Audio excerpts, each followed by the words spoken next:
सुशांत सिंह राजपूत की हत्या के बाद कई चीजें बाहर निकल के आई हैं। कुछ मैंने इंटरव्यूज पढ़े हैं, कुछ डायरेक्टली भी बात की है। तो उनके पिताजी का कहना है कि वो फिल्म इंडस्ट्री में हो रही टेंशन के करके बहुत ज्यादा परेशान थे। अभिषेक कपूर जिन्होंने उन्हें लॉन्च किया, उनके साथ हाल ही में एक फिल्म की है केदारनाथ। उनका कहना है कि it was a systematic dismantling of a fragile mind. Ankita जो उनकी लॉन्ग टर्म पार्टनर रह चुकी है, उनका कहना है कि वो सामाजिक रूप से की गई अपमान और बेइज्जती नहीं सहन कर पाया।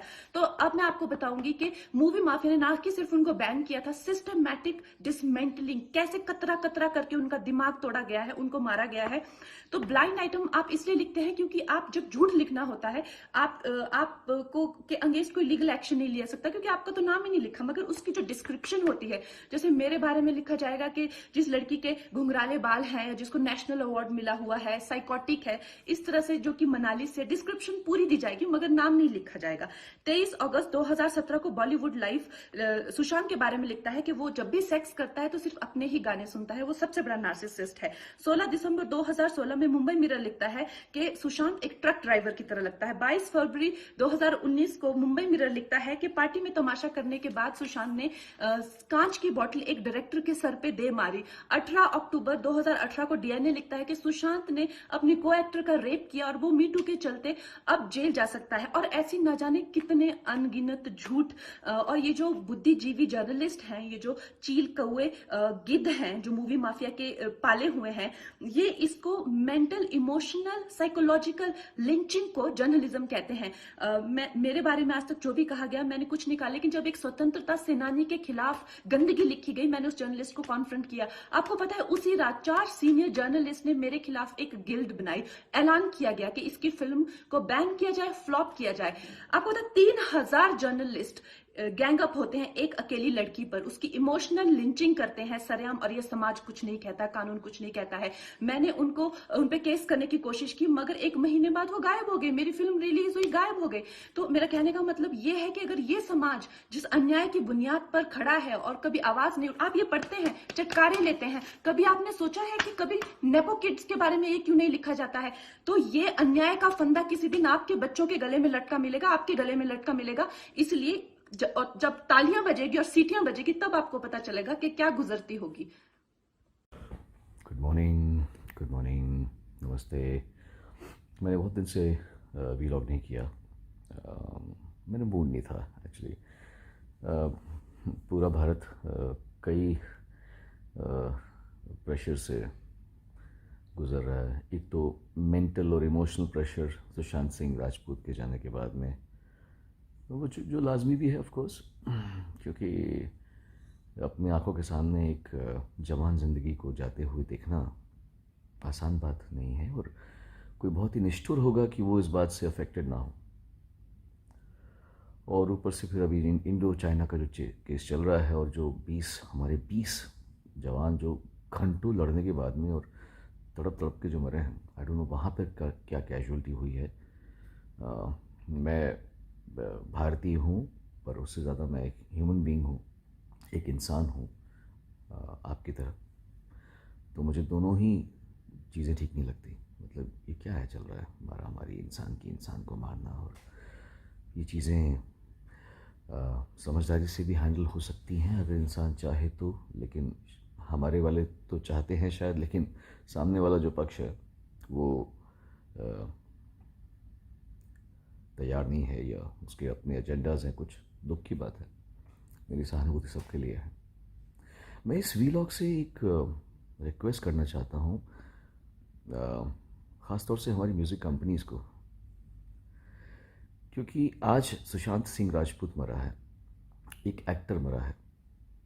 कल आप किसी सिंगर के बारे में भी सुन सकते हैं, या किसी कंपोज़र के बारे में सुन सकते हैं, या किसी लिरिक्स राइटर के बारे में सुन सकते हैं। क्योंकि ये जो माहौल है म्यूज़िक का हमारे देश में, वो बहुत फिल्मों से बड़ा माफिया म्यूज़िक में है अनफॉर्चुनेटली। और मैं समझ सकता हूँ कि बिज़नेस करना ज़रूरी है लोगों के लिए, और अपनी सबको लगता है कि हम रूल करें बिज़नेस को। क्या है कि मैं थोड़ा लकी था कि मैं बहुत कम उम्र में आ गया था, तो मैं इस चंगुल से निकल गया। लेकिन जो नए बच्चे आए हैं ना, उनके लिए बहुत मुश्किल है, बहुत मुश्किल है। मैं सबसे बात करता हूँ, कितनी लड़के लड़कियां आके मुझे बोलते हैं, सुनो भैया ये, सुनो भैया वो, सुनो सर ये, सुनो सर वो। मतलब बच्चे हैं वो, कल के आए हुए हैं यार, परेशान हैं वो कि प्रोड्यूसर काम करना चाहता है, डायरेक्टर काम करना चाहता है, म्यूज़िक कंपोजर काम करना चाहता है, पर म्यूज़िक कंपनी बोलेगी ये हमारा आर्टिस्ट नहीं है। मैं समझ सकता हूँ कि आप लोग बहुत बड़े हैं और आप लोग कंट्रोल करते हैं म्यूज़िक को, आप लोग कंट्रोल करते हैं कि रेडियो में क्या बजेगा, कंट्रोल करते हैं कि फिल्मों में, लेकिन ऐसा मत कीजिए। दुआ बद्दुआ बहुत बड़ी चीज़ होती है। अ, ये ठीक नहीं है।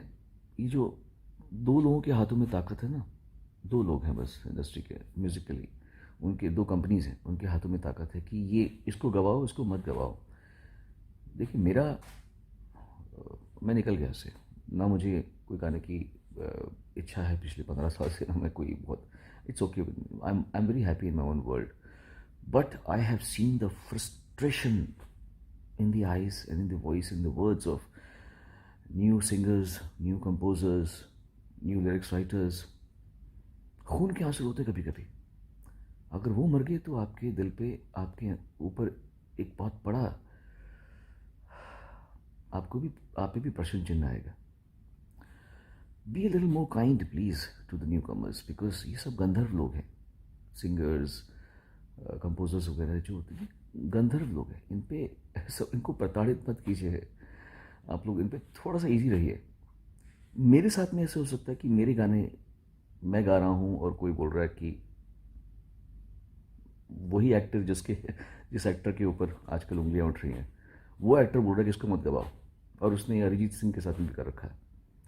तो ये क्या है मतलब, अरे how can you use your power like that. मेरे कितने गाने मैंने गा रखे हैं जो डब हो चुके हैं, मतलब बोलते हुए भी मुझे एम्बैरेसिंग लगता है मुझे कि it's like you know, but this is humiliating isn't it, because I don't ask for work. मैं तो नहीं बोला कि मैंने तो नहीं कहा कि मुझे बुलाओ गाने के लिए। तो मुझे बुला के, मुझसे गाना गवा के, फिर मेरे गाना डब करना, दिस इज लाइक, मतलब या तो मैं बोलूँ कि प्लीज़ हेलो मुझे गाना गवाओ, मैंने कहा गाने के लिए, मैंने गाने के लिए नहीं कहा। आप मुझे बुलाते हो, मुझे गाना गवाते हो, फिर मेरा गाना डब कर देते हो। मतलब this is funny as hell, especially because I been working since 1991 in Bombay, and I've been working since 89 in the music industry. 89 से मैं रिकॉर्डिंग कर रहा हूँ। मेरे साथ में ऐसा कर सकते हो तो छोटे बच्चों के साथ में क्या कर रहे हो यार आप लोग। थोड़ा सा इजी हो जाए यार। ऐसे एक ही गाने को नौ लोगों से गवाते हो एक ही गाने को। ये क्या चल रहा है। You guys need to just chill, be a little kind to the human. एक थोड़ा ह्यूमेन होना भी आवश्यक है कि नहीं है।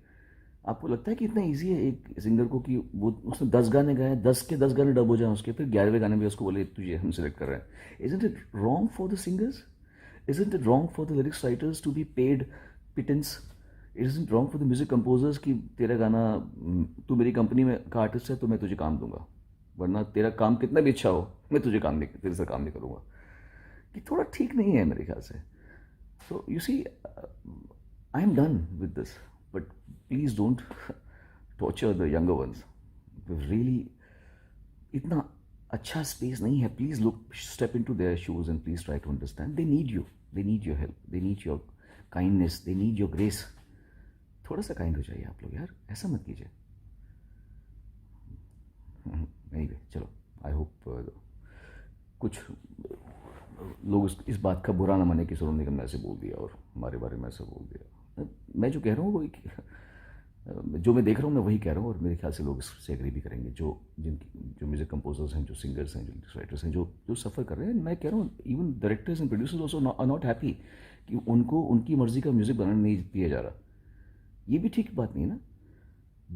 मुझे तो डायरेक्टर्स भी जब मिलते कहते सर हमको ये गाना चाहिए नहीं, पर म्यूज़िक कंपनी बोलते कि ये गाना हमको दे रहा है। तो ये थोड़ा रॉन्ग है। क्रिएटिविटी दो लोगों के हाथ में नहीं होनी चाहिए। It's enjoy the bliss of everybody's grace, everybody's music, everybody's talent, everybody। आप ही बताओगे तो फिर म्यूज़िक कितना कम छोटा हो जाएगा ना। पहले म्यूज़िक कैसे होता था, राज कपूर का अलग म्यूज़िक होता था, है ना, और ओपिनियर का अलग म्यूज़िक होता था, शंकर जयकिशन का म्यूज़िक राज कपूर के लिए अलग और वसंत बहार के लिए अलग। तो मतलब कितना सबका अलग, इतना वेरिएशन था पहले। अभी म्यूज़िक बड़ा संकुचित सा होता जा रहा है। तो और लोग सुसाइड ना कर लें, तो थोड़ा सा आप लोग काइंड हो जाइए and God bless you all and live like a happy fraternity. Thank you. God bless everyone. Bye.